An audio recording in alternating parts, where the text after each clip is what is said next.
Kalingap Rab may pakiusap sa mga viewers at supporter ng Team EDSI.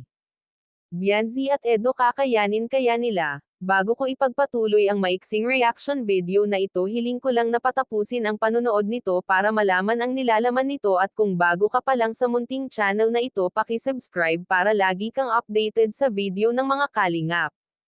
At pakisuportahan natin ang ama ng kalingap na si Val Santos Matubang, Ate Edna Vlog at si Kalingap Rab. Isang mapagpalang araw sa inyong lahat mga kalingap, at shoutout nga pala sa patuloy na sumusuporta sa aking YouTube channel, lalong-lalo na sa mga viewers natin na walang sawang nanonood at sumusuporta. Maraming salamat.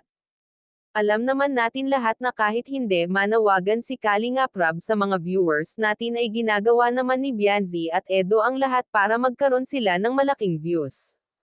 Katulad ng mga vlog nito kay Carla na umaabot ng million views. Gusto rin naman ni Bianzi at Edo na lumaki ang kanilang views.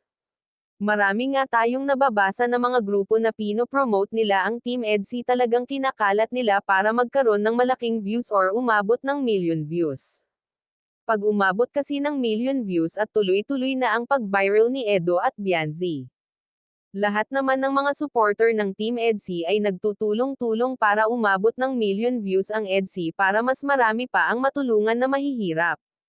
Panawagan nga ni Kalingap Rab na tulong-tulong tayo na suportahan ang EDSI para makamit nila ang million views katulad ng jump car. Kaya sa mga viewers at supporter ng Team EDSI ay tulungan po natin, dahil para din naman ito sa pabahay ni Bianzi.at, para din sa pamilya ni Bianzi, dahil dyan din po kinukuha ang allowance na binibigay kay Bianzi. Hanggang dito na lang ang update ko mga kalingap. Maraming salamat at God bless sa inyong lahat.